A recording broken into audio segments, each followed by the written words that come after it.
कोथळी येथे शिवसेना उबाठा पक्षाकडून पारंपरिक शिवजयंती उत्साहात साजरी. कोथळी तालुका करवीर येथे शिवसेना उद्धव बाळासाहेब ठाकरे पक्षाच्या वतीने छत्रपती शिवाजी महाराजांची पारंपरिक शिवजयंती उत्साहात साजरी करण्यात आली. यावेळी छत्रपती शिवाजी महाराजांच्या प्रतिमेचे पूजन करून अभिवादन करण्यात आले. करवीर तालुक्यातील कोथळी येथे शिवसेना उद्धव बाळासाहेब ठाकरे पक्षाच्या वतीने शिवजयंती निमित्त शिवाजी महाराजांना अभिवादन करण्यात आले.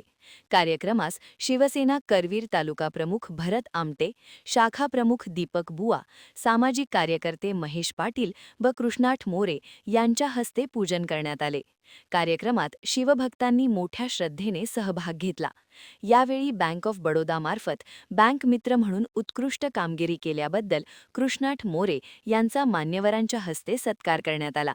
त्यांच्या कार्याचे उपस्थितांनी कौतुक केले. या कार्यक्रमास पत्रकार तानाजी पवार, सदाशिव पाटील, श्रीकांत पाटील यांच्यासह शिवसेना पदाधिकारी व कार्यकर्ते मोठ्या संख्येने उपस्थित होते. कार्यक्रमात शिवजयंतीचा उत्साहपूर्ण आणि पारंपरिक वातावरण अनुभवायला मिळाला. महान कार्य न्यूजसाठी तानाजी पोवार, कोथळी, करवीर.